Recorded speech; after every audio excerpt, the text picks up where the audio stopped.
What must you be loud about? God's mercies, injustices, your achievements, your emotions, your culture. You gotta be loud about all of that. Talk done. Wear it.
Bonjour tout le monde, ici le Diamant Bleu de Nadia. Aujourd'hui, comme invité, j'ai Dominique Rico de Burger de Ville. Dominique Rico, une jeune femme entrepreneuse, de owner de Burger de Ville, une maman, une femme qui appartient à un très bel homme.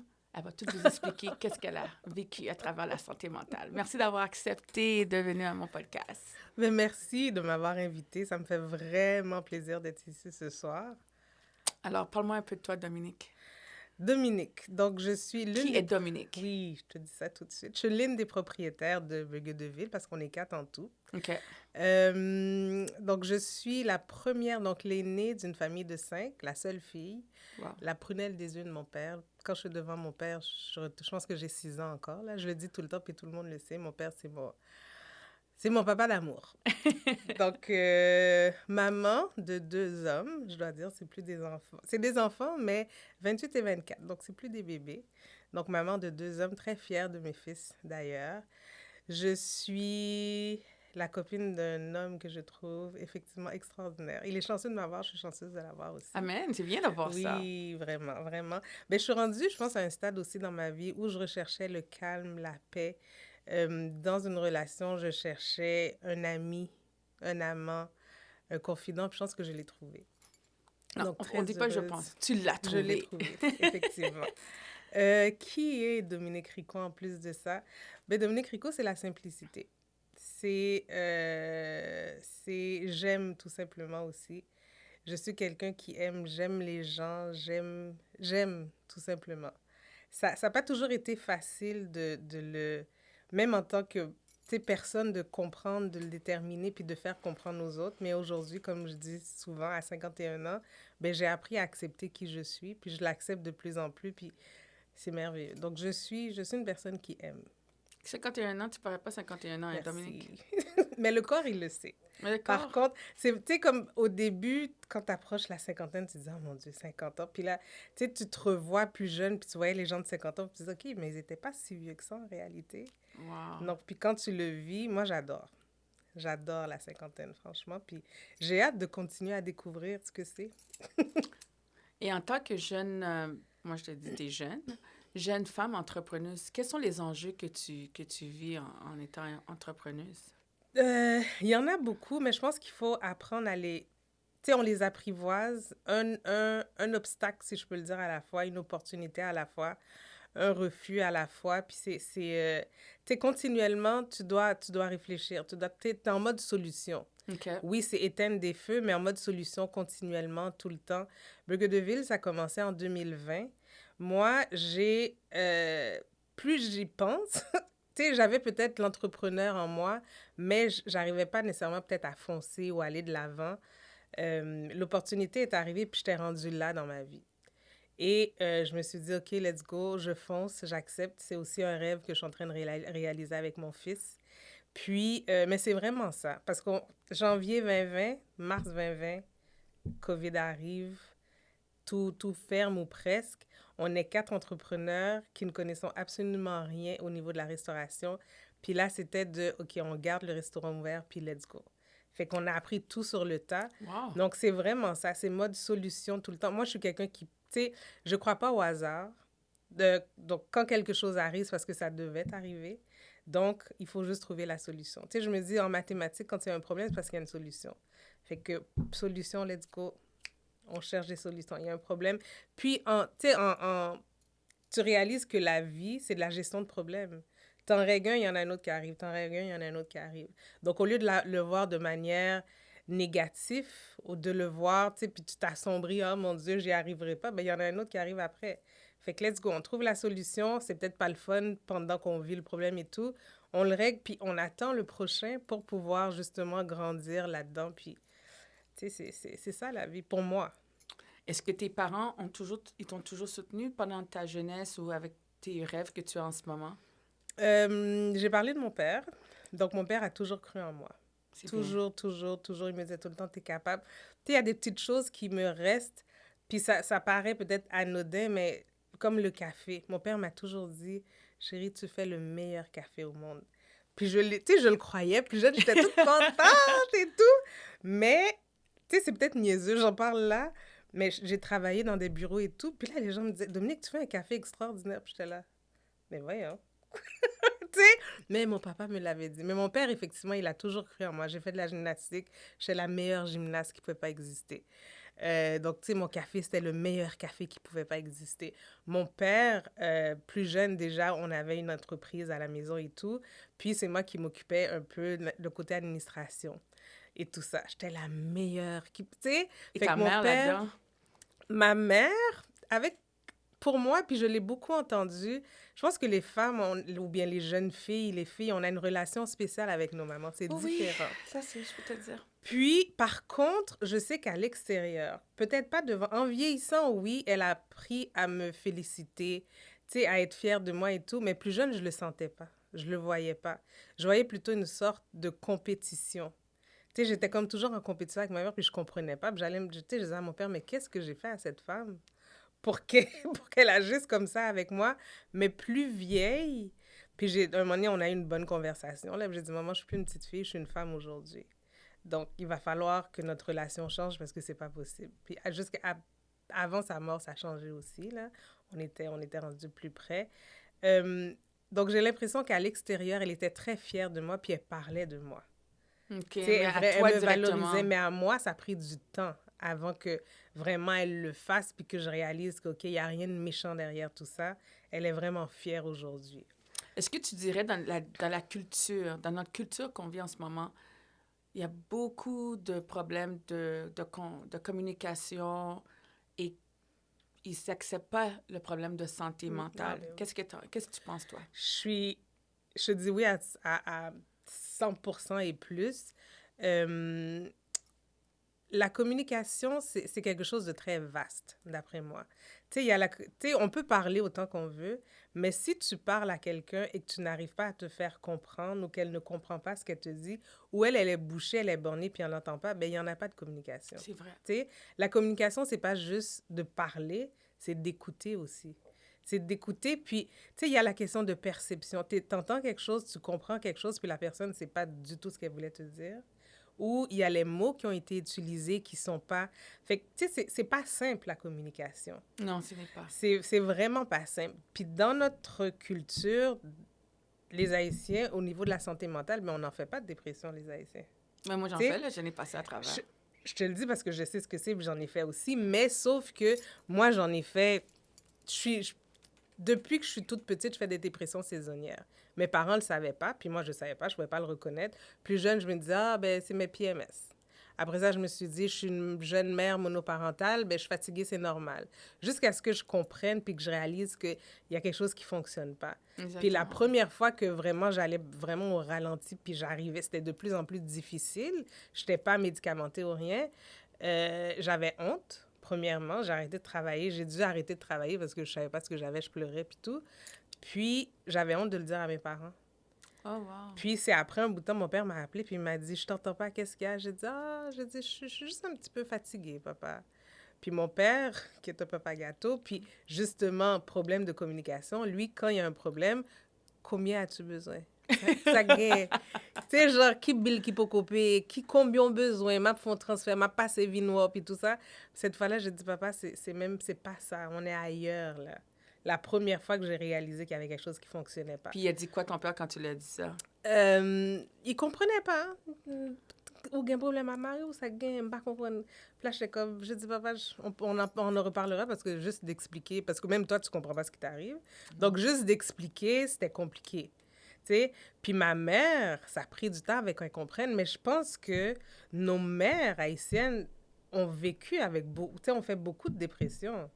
Tu sais, combien de choses nos mères haïtiennes ont acceptées? Tu sais, elles ont accepté des choses, elles ont vécu avec des choses, puis plus tard, en étant femme aussi, tu sais, femme, mère, épouse, il y a des comportements que nos mères avaient que tu peux comprendre.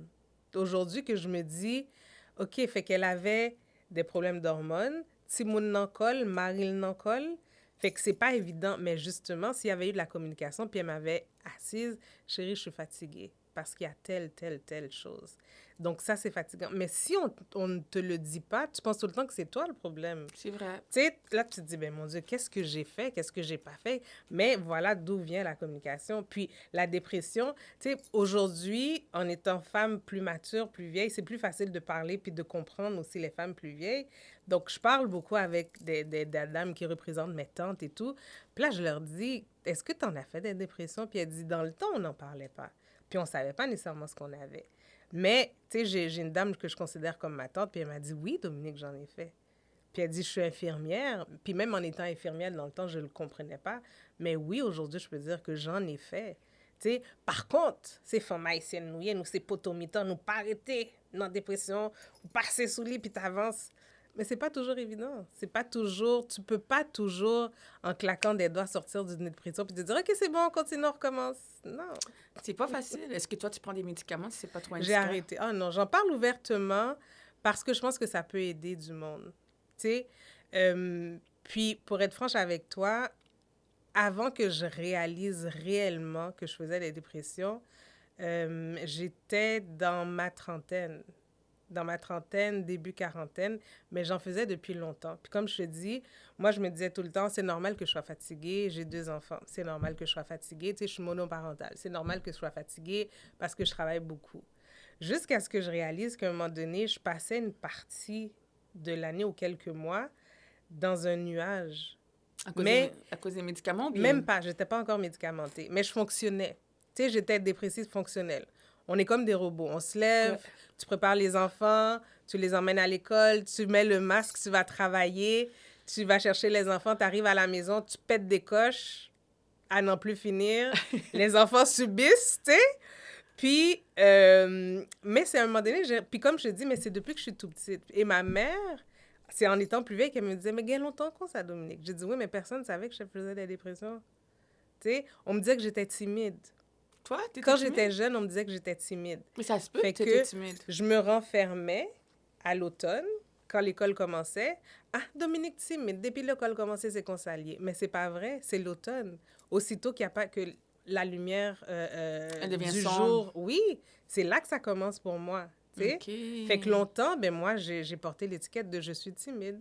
Donc, quand je me renferme, c'est parce que je suis timide. Quand je suis en public, mais c'est bizarre, c'est juste dans certaines périodes de l'année que j'étais timide. Fait que c'est en étant plus vieille que j'ai commencé à réaliser. Fait que j'ai dit, OK, fait que ça fait longtemps que j'ai ce problème de dépression-là. Puis quand j'ai commencé à réaliser, puis aller voir le médecin, puis à un moment donné, on m'a dit, vous avez besoin de médicaments. Tu sais, t'es comme, ben je suis pas folle, là. On Tu sais? pense tout comme ça qu'on Mais est oui, pas t'es comme, folle. je suis pas folle, pourquoi ils me donnent des médicaments, puis tout ça. Fait que, oui, j'en ai pris. Puis qu'est-ce que tu fais au début? T'en prends, puis là, au début, t'es zombie, puis après ça, tu vas bien parce que t'es numb, tu sens plus rien, fait que tu fonctionnes. Comme, j'ai pas besoin de ça, moi. Des antidépresseurs. Pouh, tu les pitches, puis là, t'es là, puis là, puis à un moment, t'es comme, oh my God, qu'est-ce qui arrive? Oh, c'est vrai, je peux prendre des médicaments. Fait que tu prends des médicaments, tu remontes. Là, ça va bien. Là, t'arrives là. Mais le cerveau, ça prend du temps avant qu'on comprenne. Fait que j'ai fait ça longtemps. J'ai pris des médicaments. J'arrêtais Là, de prendre des t'arrêtais, là, médicaments. Ça allait bien, ça allait pas bien. Je pétais des coches, puis tout ça. Jusqu'à ce que... puis comme je dis, puis c'est avec le recul que tu réalises que le monde autour de toi subisse malgré toi. Tu sais, puis mes garçons aujourd'hui qui sont des hommes, tu sais, aujourd'hui, ils peuvent plus m'en parler. Puis ils disaient, maman, tu nous faisais peur, là. Puis j'étais comme... Tu sais, ben maman, il y a des fois que tu faisais des choses ou tu disais des choses puis on ne comprenait pas nécessairement, tu sais. Mais toi, tu es dans toutes tes histoires puis tu penses que c'est correct jusqu'à ce qu'à un moment donné, tu es comme, OK, I went overboard, but hey. Tu sais? Mais c'est pas facile, je te Non. dis la vérité. Non. Puis à mes auditeurs, auditrices, j'espère que vous écoutez qu'est-ce qu'elle dit parce que de dire à quelqu'un que je prends des médicaments parce qu'on a tombé en dépression, c'est vraiment quelque chose de lourd, certainement pour moi aussi. Ouais. Puis je vous dis, c'est pas chaque personne qui vit la même chose que j'ai vécu. Effectivement. Il y a des personnes qui ont pris des médicaments qui ont été corrects. Quant à moi, quand j'ai pris mes médicaments, ça m'a pas aidé. La dose était pas bien, bien chose. Les médicaments me faisaient, disons que je pensais halluciner. Ça veut dire que je pensais que les gens étaient contre moi, le monde était après moi. Puis là, à un moment donné, j'étais rendue aux pompes, je savais pas ce que je faisais. Il faut vraiment faire attention comment on prend nos médicaments. Il faut dire au docteur comment on se sent. Parce que le docteur peut pas devenir pour nous, c'est à nous d'ouvrir notre bouche puis de parler. Et c'est pour ça que le diamant bleu vient et brise le silence. Ouais. Dominique, dis-moi, une des choses que tu as vécues qui était très difficile pendant tout ce que tu vivais par rapport à ta dépression et tout, dis-moi, qu'est-ce qui était le plus difficile? Est-ce que tu as déjà passé au suicide? Non. As-tu déjà pensé que le monde était contre toi? Est-ce que tu as eu des moments où est-ce que ta famille ne comprenait pas et tu ne savais pas à qui parler? Comme je te dis, je fais des dépressions saisonnières depuis longtemps. Je l'ai réalisé fin trentaine. Comme je te dis, tu sais, j'avais comme un mécanisme, j'étais comme un robot, je fonctionnais, tu sais, des moments que ça allait moins bien, tu te dis c'est normal. Quand vraiment ça tout a chamboulé, mon corps m'envoyait des signaux. Okay. Tu sais, tu comprends pas. Puis tu trouves toujours des moyens de you coping, you know, tu trouves des solutions, tu trouves des façons pour continuer à fonctionner quand même. Jusqu'au jour où j'étais au travail, puis j'avais l'impression que je faisais en tout cas, on m'avait dit que c'était des labyrinthites. Fait que la première fois, puis c'est après que j'ai su que c'est une crise de panique, je vais dîner. Je suis sur l'heure de dîner avec une copine, une collègue de travail. Je vais dîner, puis je vais super bien, là. Je vais dîner, on finit de manger, on sort. Puis là, je suis à l'extérieur. Puis là, je lui dis, j'arrive plus à respirer. Il n'y a plus d'air. Puis là, elle me regarde, elle dit, on est dehors. Puis là, je suis comme, j'arrive plus à respirer. Tu sais, je fais de l'hyperventilation. Je sens plus mes jambes, fait que je suis obligée de m'asseoir. Je pleure, je comprends plus rien. Ça a duré 15-20 minutes. Puis là, je suis remontée, travailler quand même. Puis, tu sais, elle était là avec moi, fait qu'elle a expliqué. On ne sait pas ce qui vient de lui arriver, mais une semaine après, la même chose arrive. Fait que mon corps, il m'envoie des signaux. Puis là, tu sais, je suis étourdie, j'arrive pas à fonctionner. Là, je suis obligée d'aller me coucher à l'infirmerie et tout. Personne ne comprend. Une semaine après, la même chose m'arrive encore. Là, je pars à l'hôpital parce qu'on ne comprend pas. Fait que là, on me donne les médicaments pour la labyrinthite puis tout. La semaine d'après que c'est arrivé, je me suis littéralement, mes yeux ont retourné, j'ai senti, ma tête est partie. Je parlais à un client, puis c'est une collègue de travail qui a dit, elle s'est levée, puis elle a crié. J'étais conseiller d'assurance de nomade dans un centre d'appel. Fait que là, elle crie, là, ça suffit! Y a-tu quelqu'un qui va lui dire de partir? Dom, t'es en train de te tuer. Puis je suis comme, j'ai dit, t'as vu ce qui s'est passé? Elle dit, tu t'es évanouie au téléphone. Ça n'a plus de sens. Fait que, en tout cas, pour résumer le tout, j'ai fini par découvrir que je faisais des migraines vestibulaires.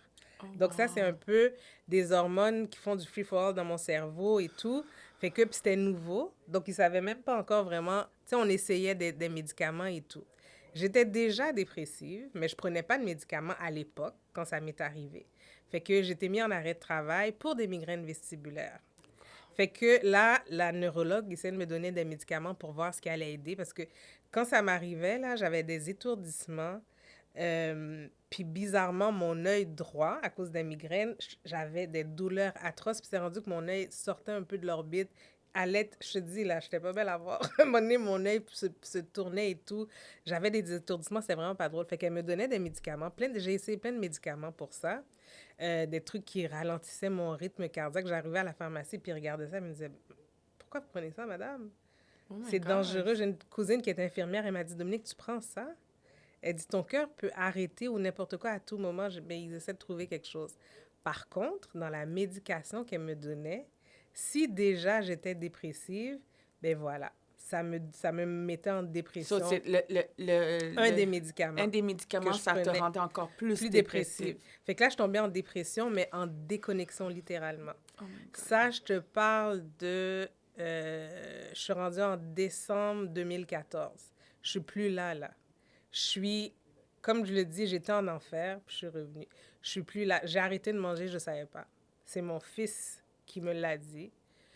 Tu sais, je suis toujours coquette ou presque. Là, je me coiffais plus. Elle est toujours coquette. Fait que je me coiffais plus, je mangeais plus. Mon fils a dit, maman, tu sais, je te laissais coucher sur le sofa dans une position habillée d'une façon. J'allais à l'école, quand je revenais, c'était exactement là. Tu étais dans la même position, il ne s'était rien passé. Il m'a dit, tu étais comme un écran de veille. Si on me parlait pas, je n'étais pas là. Quand on me parlait, il fallait, tu sais, bouger la souris, là, pour que je revienne. Puis je parlais comme un zombie, là. Puis ça pouvait me prendre du temps. Tu sais, genre, si je regardais là, puis là, tu me parlais, il fallait que je me retourne. Puis là, je te regarde. Il fallait que je processe ce que tu m'as dit, puis trouver une réponse. Puis je parlais pas trop longtemps non plus, parce que un moment donné, je me permets... Oui, comme je dis littéralement, j'ai frôlé la folie. Puis, mais tu sais, je savais que ça allait pas, mais je pouvais pas mettre de mots sur ce que j'avais. J'habitais avec mon fils à l'époque, ça allait pas avec mon conjoint et tout, puis je pouvais... Tu sais, je lui ai dit, je peux pas être ta femme, je peux plus m'occuper de toi, je suis pas capable, faut que tu t'en ailles, va-t'en. Fait que là, il était comme... Il comprenait pas, mais... Là, je suis là, va-t'en, je peux pas m'occuper de toi, je peux pas m'occuper de moi. Tu sais, j'avais aussi le syndrome de la femme parfaite, là. Puis ça aussi, je pense que c'est parce qu'on est un peu... Mais tu sais, c'était comme trop... OCD, genre, la femme qui veut toujours avoir... Qui veut tout contrôler. C'était toujours... Fallait que tout soit propre, fallait que tout... C'était malade, un peu, mon truc. Puis, fait que j'étais habitée chez ma mère. Oui. Parce que j'étais plus capable. J'étais vraiment... Je pouvais plus prendre soin de moi, je pouvais plus prendre soin de mon fils. Fait que j'ai dit à ma mère, je suis plus capable. Tu sais, parce que j'étais pas retournée travailler non plus. Puis, en tout cas... On sait ce que ça veut dire, dépression, pas être capable de travailler. Parce que, en plus, je suis pas retournée au travail quand je suis vraiment tombée en dépression. J'ai quitté pour des migraines vestibulaires. Donc, ils n'ont pas reconnu la dépression. C'était malade, là. Il aurait fallu comme si que je retourne au travail pour prouver que c'est au travail que je suis tombée en dépression. Mais je ne pouvais pas aller travailler. J'arrivais même plus... À un moment donné, Nadia, j'arrivais plus à lire. Je voyais un texte, puis je voyais juste des lettres se promener devant moi. Oh my God. Je pouvais pas lire, là. Tu sais, j'étais plus là du tout. Puis, la fois que je te dirais qui a été le pire moment de ma dépression, puis j'étais pas médicamentée à ce moment-là, parce que au début, comme je pensais que c'était mes problèmes de migraine, fait que j'ai jamais été voir pour la dépression. Je savais que ça allait pas, mais j'étais comme rendue trop loin dans la dépression pour réaliser que j'ai besoin de médicaments, il y a quelque chose qui fonctionne pas. Il y a 2 fois. Fait qu'à un moment donné... À l'automne, comme je savais que ça allait pas, je partais tout le temps en vacances. 1 semaine, j'allais au soleil, fait que c'était ma luminothérapie et tout, je toffais l'hiver, puis tu sais, je pouvais continuer à fonctionner avec ça. Là, je me dis, puis mon ex a été quand même correct, là. Il me dit, tiens la carte de crédit, réserve un billet comme tu fais d'habitude, va-t'en. J'arrive à l'aéroport, je me suis trompée de passeport. J'ai pas pris mon passeport, j'ai pris le passeport de mon fils. J'arrive à l'aéroport, mais je suis zombie, là. Tu sais, tu me verrais, puis je suis sûre que les gens pensaient que j'étais droguée. Fait que là, j'arrive, là, je dis à la dame, « Ah, je me suis trompée de passeport. » Puis elle me regarde, « OK. » Puis, tu sais, j'en ris aujourd'hui, mais dans le temps, je suis sûre qu'elle devait dire, « Les filles, j'ai une folle en avant, là. » Fait que là, j'ai le passeport. Fait que là, je dis, « Je me suis trompée de passeport. » Puis là, je regarde mon fils, puis mon ex, dans le temps, ils me regardent, puis ils sont là, « Où est le passeport? » Là, je dis, « Il est dans le sac brun. » Là, ils sont là. Où est le sac brun? Dans ma chambre. Tu sais, c'est comme, je réponds au premier degré. Fait que je vais pas te dire, le sac est à telle place, va chercher dans ma chambre. T'as juste répondu, genre, Oui. Yeah, I forgot my bag. Tu sais?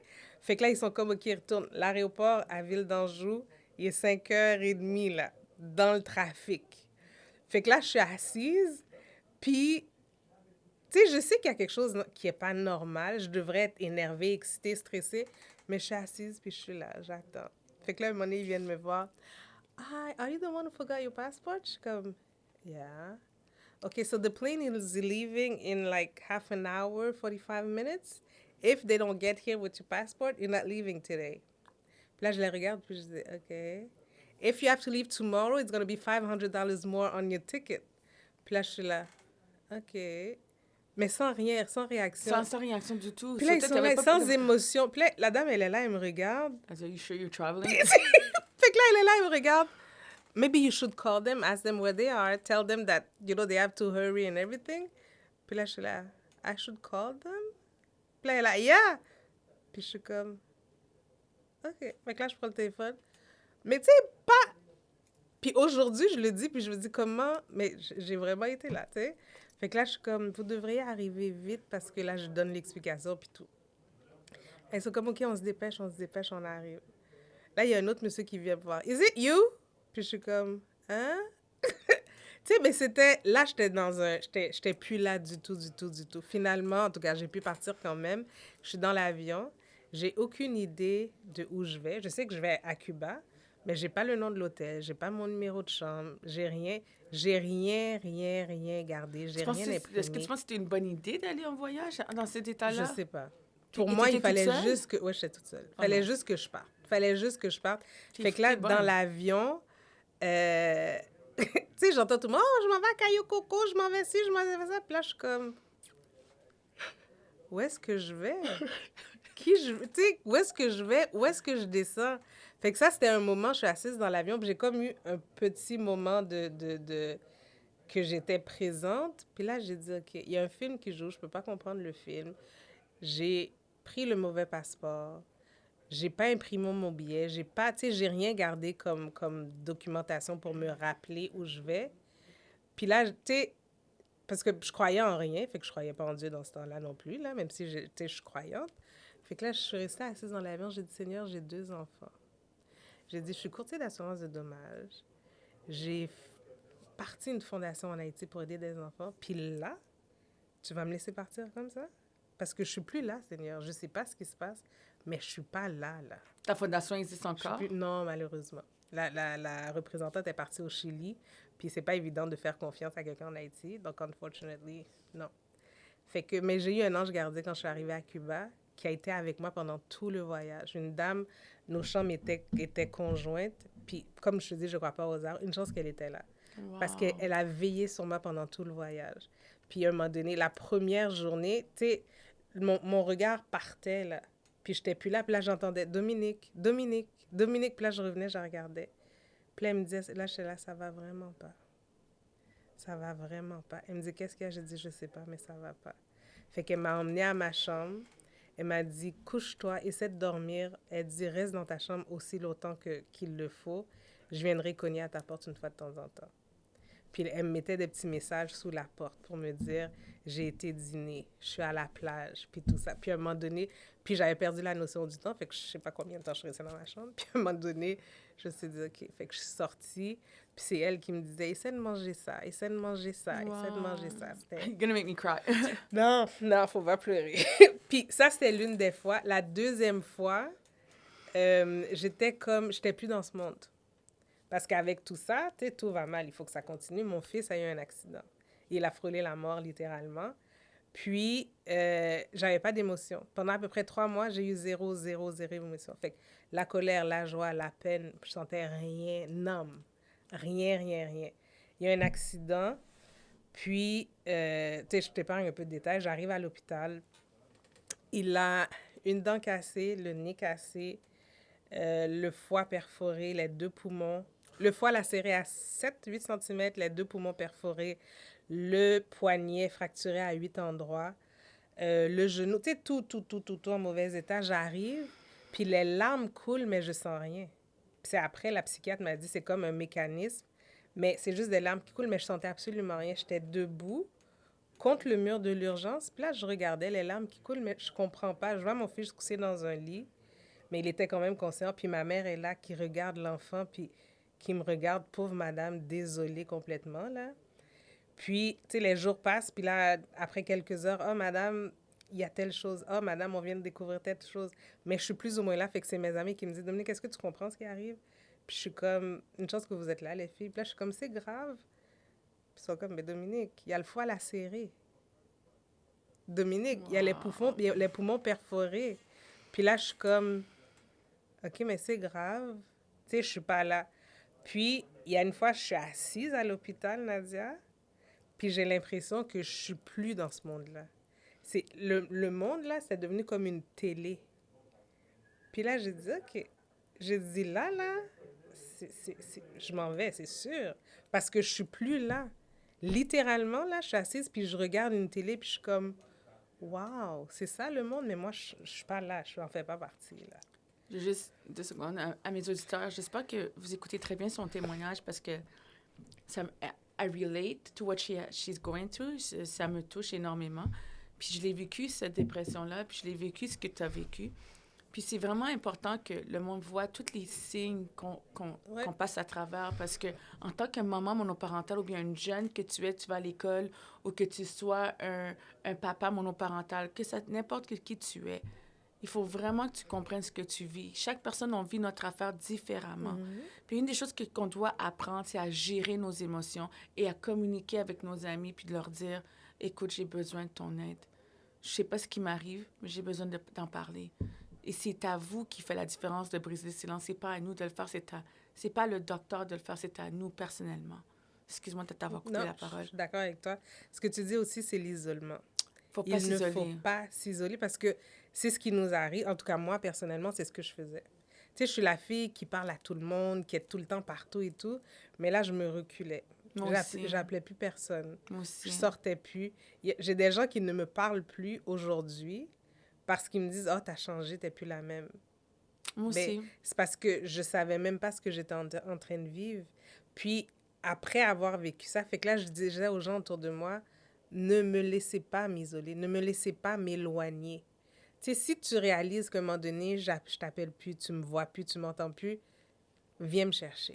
Le problème, c'est que c'est pas tout le monde qui va venir te chercher. Non, parce que les gens ne moi, comprennent pas. J'ai perdu des amis. Ouais. Moi, on m'a dit que j'étais une menteuse, j'inventais des histoires, j'étais une profiteuse, j'étais ci, j'étais ça. Puis c'est drôle que tu en parles parce qu'aujourd'hui, je parlais avec une personne particulièrement, puis elle m'a dit, je veux juste que tu saches que moi, je pense que c'est pas vrai que tu as tombé la dépression, si tu veux juste avoir de l'attention. Puis des fois dans la vie, si tu écoutes tout ce que les commentaires que les gens disent, tu vas te mettre en dépression tout de suite. C'est à toi d'en prendre, puis c'est à toi d'en laisser. Voilà. C'est de savoir comment gérer nos émotions. Puis pour la première fois, Dominique, je te dis maintenant, j'étais capable de dire à la personne, tu sais quoi, que Dieu te bénisse, j'ai pas à vivre et revivre ma dépression parce que toi, tu te sens pas bien dans ta peau. Quand tu te sentiras bien dans ta peau, tu m'appelleras. Ça finit là. À la fin de la journée, toi, je te donne chapeau pour tout ce que tu as vécu, puis tu étais capable de passer à travers, puis d'avoir du monde pour te guider dans ton cheminement. Puis ton papa d'amour, puis ta famille d'amour, puis tes enfants, c'est pas facile parce que, comme je te dis, la dépression, moi, j'ai perdu mon logement, j'ai perdu mon travail, et j'ai perdu des amis, j'ai perdu ma famille au complet. Puis je te dis, j'ai une famille au complet, puis j'ai comme 5 pasteurs. J'ai tout perdu. Puis des fois, on veut mettre le blâme sur les autres, mais c'est sur nous-mêmes qu'on doit mettre le blâme parce qu'on sait pas les gens ne savent pas ce qu'on vit nous-mêmes. Tu sais, c'est facile d'en parler, mais c'est pas facile de briser le silence et de dire à quelqu'un ce qu'on vit. Tu comprends? Je pense qu'à la minute où on accepte, parce que, tu sais, c'est dur de dire à quelqu'un, parce que c'est dur à quelqu'un, je suis dépressive, je fais des dépressions, parce que t'as pas de marque. T'as pas de blessure. Tu sais, moi, je me disais des fois, peut-être que si je me faisais frapper, tu sais, je me faisais casser une jambe ou j'étais défigurée, ce serait plus facile parce qu'on verrait les blessures puis les gens accepteraient que je travaille pas. On accepterait que je sois à la maison parce que je suis blessée. Mais là, c'est mon âme qui est blessée. Fait que tu le vois, les gens ne le voient pas, fait que tu te fais juger. C'est vrai. Tu sais, on te regarde. Non, tu sais. Mais on te traite, t'es fragile. T'es trop fragile, Nadia. T'es paresseuse. Tu vas pas travailler parce que t'es paresseuse, parce que t'es profiteuse. Tu profites du système, tu sais. Mais tout autant que tu ne l'as pas vécu, c'est plate à dire, mais je pense que tout autant que tu ne l'as pas vécu ou que tu ne t'informes pas, que tu ne vas pas chercher ce que c'est, tu ne pourras pas le comprendre. Et c'est Donc, vrai ce qu'elle dit. Tu sais, le but justement d'en parler, puis tu sais, puis l'ayant vécu aussi, au début, tu sais même pas que c'est ça que tu vis. Tu sais, tu comprends pas. Moi, j'étais fatiguée. Moi, c'est parce que je suis fatiguée, parce que je suis monoparent. Fait que c'était ça mon... Tu sais, c'était ça mon truc. Oh non, je suis juste fatiguée. Jusqu'à ce que je réalise que je peux pas être fatiguée pendant une période de l'année, puis le reste de l'année, je suis pas fatiguée. Fait que là, tranquillement, quand j'ai commencé à le réaliser, ben là, il y avait la honte. Comment ça, je suis dépressive? On n'est pas dépressifs, les Haïtiens. Moi, je suis pas dépressive. Moi, je me qualifiais de Superwoman. Moi, je me qualifiais de Wonder Woman, carrément. Là. Wow, Wonder Woman. Oui, j'étais Wonder Woman. Tu sais, j'avais 2 enfants, à peu près 5 ans de différence. Fait qu'il y en avait un sur un terrain de soccer, l'autre sur l'autre terrain. Fait que là, je m'amusais. C'était wow. Je me levais le matin dans le temps que j'étais mariée. Fait que là, je faisais à manger. Les enfants allaient à l'école. J'allais travailler. Je revenais. Je faisais le souper. Je faisais les devoirs. Tu sais, puis jusqu'à ce que je réalise que ça, c'est un syndrome. Puis c'est pas vrai, là, Wonder Woman, elle n'existe pas. Des fois, T'sais? on veut tellement mettre cette carapace pour dire qu'on est Wonder Woman, mais il faut être capable de dire « je suis plus la Wonder Woman ». Oh, yes. Il faut être capable de dire « tu sais quoi, aujourd'hui, je me sens pas bien. Je vais prendre du temps pour moi. Ouais. Puis jusqu'à présent, je vous dis, les amis, j'ai 44 ans et c'est difficile pour moi de le dire. Des fois, il faut que je cache aux gens que j'aime. Écoute, aujourd'hui, je m'en vais travailler, mais tu sais, je sais pas, je suis pas capable de dire aux gens comment que j'ai besoin du temps à moi. Il y en a qui comprennent pas. Il y en a qui vont te juger. Ils vont te faire des commentaires négatifs. Puis tu n'as pas besoin d'entendre des commentaires négatifs. Tu as juste besoin d'une oreille d'écoute pour que la personne t'écoute. Tu dis, Nadia, je sais que tu vas pas bien. But don't worry about it. On se tient, on va se tenir ensemble. C'est tout. Que ce soit moi, Dominique ou une personne alentour, l'oreille d'écoute. Là, on va parler d'un autre sujet encore plus intéressant. On va parler de l'entrepreneuriat de Burger de Ville. Je ne sais pas si vous avez déjà été au Burger de Ville à Anjou. Mais Burger de Ville, il nous offre des bananes pesées hamburger. Parle-moi-en de ton Burger de Ville. Oui, Burger de Ville, donc c'est une entreprise familiale qui existe depuis au moins 13 ans. À peu près 13 ans. Donc, la succursale dont on est devenu propriétaire, c'est la première franchise qui existe sur les 3 qu'il y avait à Montréal, parce qu'il y a 3 succursales présentement. On en a pris possession, comme je te disais, en janvier 2020. Rapidement, je raconte l'histoire. C'est mon fils, mon plus jeune, Fabrice, qui a toujours été passionné de la cuisine. Donc, depuis qu'il est tout petit, il faisait à manger. Des fois, j'étais comme, Fabrice, qu'est-ce que tu fais? Puis là, il me disait, non, non, maman, c'est correct, c'est correct. Si je faisais à manger, il pouvait voir si je mettais une nouvelle épice ou s'il y avait trop de gras et tout. Donc, il a vraiment toujours, premièrement, aimé manger et par la suite, était passionné par la cuisine. Tu sais, il peut passer des journées entières à regarder des émissions de cuisine et tout. Oh. Donc, il travaille en restauration depuis qu'il a à peu près 15 ans. Il a commencé par McDonald's et tout. Et il travaillait chez Burger de Ville. Puis à un moment, il arrive à la maison, puis il me dit « Ah, maman, j'ai plus de job. » Là, j'étais comme « Ben voyons, tu sais, t'es à 2 pas de la maison et tout, tu travailles dans ce que tu aimes. » Puis il m'a dit « Non, le propriétaire vend ou il ferme. » Puis moi, j'étais écœurée de l'assurance. Ça faisait 13 ans que je faisais de l'assurance. J'avais passé une année difficile. Ma mère était décédée. Donc, ça n'avait pas été facile cette année-là. Puis, comme je te dis, je répète tout le temps, je ne crois pas au hasard. Je venais juste d'avoir une évaluation. On m'a dit, tout est beau, tu as eu ton bonus, ça a été une année difficile, mais tu as ton augmentation et tout. Puis après ça, oups, on me dit, ah, écoute, en fin de compte, on vient d'abolir ton poste. Oh my God! Tu sais, mais là, il y a l'opportunité du restaurant qui arrive. Je suis comme, tu sais quoi, je connais rien en restauration. J'ai jamais travaillé comme serveuse ou quoi que ce soit, caissière. Je dis, let's go, on plonge. C'est pas pour rien que l'opportunité s'est présentée. Donc, cette franchise, c'est la première franchise à Montréal et la seule parce que les 2 autres, le propriétaire en est encore responsable. Burger de Ville, c'est des burgers gourmets.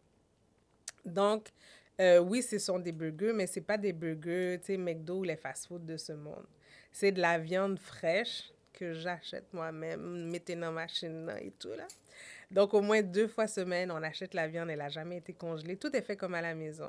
Tu sais, les gars coupent vraiment, les aides-cuisiniers coupent les légumes à tous les jours pour servir.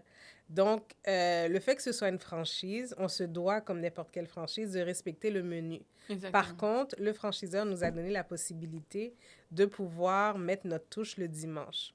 En étant 4 copropriétaires haïtiens, Donc, il y a le burger antillais, justement, dont tu parles, que Fabrice a inventé, si on l'a dit qu'il a créé, qui est sur le menu. Donc, c'est 2 bananes plantains, la boulette de viande, bien sûr, les tomates. Par contre, il y a des avocats dedans et une sauce que Fabrice a fait avec mangue et piment. C'est trop bon. Ouais. Je la- Donc, le goût. donc, des fois, on a aussi du chic thai, des fois, on a des gâteaux haïtiens. Donc, c'est le dimanche. Tu sais, il y a eu comme une petite relâche. Par contre, le dimanche, on essaie toujours, tu sais, il y a toujours les repas pour enfants qui sont à 2 pour 1. Donc, c'est ça, Burger de Ville. Le propriétaire, c'est un Égyptien québécois. Son père avait des restaurants, je pense, aux États-Unis et tout. Il est venu ici, puis il a fait Burger de Ville.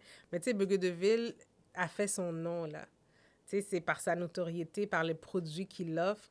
Puis, tu sais, oui, il y a des burgers, mais on a aussi les super steaks, on a du chili, on a du poulet. Il y a un peu de tout pour tout le monde. Tu sais, J'espère que vous n'avez pas l'eau à la bouche comme Ouais. moi là, en ce moment, mais let's go, ouais. si tu veux manger santé, ben, tu as une superbe salade, la salade de ville qu'on peut offrir. Puis en Donc, passant, elle fait des lives presque à chaque fin de semaine. Puis Un c'est peu des... moins maintenant, Mais elle fait des beaux lives qui parlent des fois des sujets intéressants, que ce soit pour la fête des pères ou la fête des mères ou problèmes de santé mentale. Elle a beaucoup de différents sujets, de l'autisme. Moi, je vous dis d'aller faire un tour, aller vérifier au Burger de Ville. Puis à tous mes auditeurs, j'espère que vous prenez le temps d'écouter ce que j'ai à dire parce que c'est tellement important.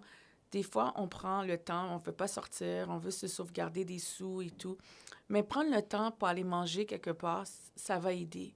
Vous comprenez? Ça va vraiment aider. Et c'est pour cela que j'ai ouvert mon site d'Internet, le diamantbleudenadia.com, puis ma boutique.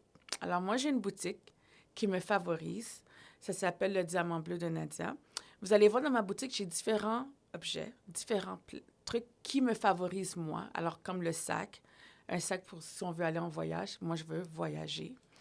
Des pantoufles qui vont nous amener ailleurs sur une plage ou dehors au marché pour se... On va faire comme elle à la fête, aller en voyage à Las Vegas. Différents, des T-shirts qui disent le diamant bleu de Nadia qui nous fait penser à comment briser le silence. Parce que c'est tellement important de briser le silence. C'est tellement important que vous brisez le silence puis vous parlez à vos parents ou à votre conjoint ou votre conjoint puis leur dire comment vous vous sentez ou à vos amis. Parce que si on ne brise pas le silence, il n'y a personne qui va le faire pour nous. Prenez le temps d'aller visiter ma boutique en ligne. Alors, le diamantbleudenadia.com. Allez voir ce que j'ai dans ma boutique. Envoyez vos amis. Mettez votre courriel, puis il y aura des surprises. Il y aura beaucoup de choses que vous allez aimer. J'espère que tu vas prendre le temps d'aller mettre ton nom, ton courriel, puis aller voir ce que j'ai à offrir. Et je te remercie d'avoir participé à mon podcast. Et j'ai vraiment apprécié le moment avec toi. Puis, qu'est-ce que les gens ne comprennent pas? Moi, je ne fais pas des questions d'avance. C'est comme une causerie avec toi, avec une personne. Pour moi, c'est des causeries. Puis, j'aime ça, être authentique, prendre le temps d'apprendre à connaître une personne. Puis, pour moi, c'est vraiment important de briser mon silence puis d'en parler avec la personne que je prends le temps. Puis, pour te dire vraiment, franchement, Dominique, merci de m'avoir fait parvenir ce temps-là, de prendre ton temps, de sourire avec moi. Malgré que tu nous racontes tes histoires, puis j'ai failli pleurer pour pas que mon maquillage, j'ai dit non, elle va pas me faire pleurer. Pour de vrai, merci. Merci à Burger de Ville de m'avoir goûté. J'ai goûté les bananes pesées là, avec la boule, c'était trop bon. Ben, merci à toi. Puis comme je dis, tu sais, ça me fait vraiment plaisir de partager ça avec les gens, de partager avec le monde. Moi, je suis un livre ouvert. Puis, c'est sûr qu'au début, quand je tombais en dépression, puis quand j'ai vécu, mais oui, mais ben, j'avais honte. Parce qu'on ne peut pas en parler, parce que, tu sais, justement, Puis moi, j'étais la première à critiquer, mais effectivement, comme tu dis, il faut briser le silence. Il faut en parler. Il faut qu'on montre aux autres que tu n'es pas toute seule là-dedans. Puis c'est pas juste pour les Blancs. C'est pas... Voilà. Parce qu'on disait tout le temps que c'était pour les Blancs, mais c'est pas vrai. Moi, je suis noire, puis j'ai tombé en dépression. Oui, donc c'est pas juste, effectivement, pour les Blancs, puis c'est pas grave être dépressive, là. En autant que tu vas chercher les outils, que tu ailles chercher ce qu'il faut, puis tu vis avec, puis tu fonctionnes, puis tu peux t'en sortir. Mais c'est pas juste C'est la correct, dépression, hein. Il y a la dépression, il y a l'anxiété, il y a le trouble de personnalité, il y a Ouais. différentes sortes de formes de santé mentale, mais il ne faut pas avoir honte. Exactement. Parce que vous ne savez pas à quel point que si vous connaissez un parent haïtien ou une personne de différentes cultures qui vit des moments difficiles, qui ont de la misère à parler, il faut briser le silence, il faut en faire part. Il faut les aider puis leur guider parce qu'on peut en parler. Il n'y a personne qui va vous juger avec votre problème que vous vivez en ce moment. Alors, prenez le temps pour vous, le bien-être est très important. Comme moi, cette semaine, j'ai comme dû prendre un recul dans mes appels, prendre un recul des réseaux sociaux, mais c'est pour mon bien-être à moi. C'est pas parce que j'ai pas envie d'y aller. C'est juste des fois, on regarde les réseaux sociaux puis on est encore plus dépressif parce qu'on pense que dans la cour du voisin, c'est mieux que dans notre cour, mais c'est pas nécessairement vrai. Prenez le temps pour soi. Je vous aime. Merci encore. Merci À tous mes auditeurs, auditrices, s'il vous plaît, prenez le temps d'aller regarder ma boutique, Le Diamant Bleu de Nadia. Et si vous avez besoin d'aide, 911-1-800, Jeunesse J'écoute, 811, à travers notre téléphone, on peut aller chercher de l'aide. Je vous aime. Au revoir.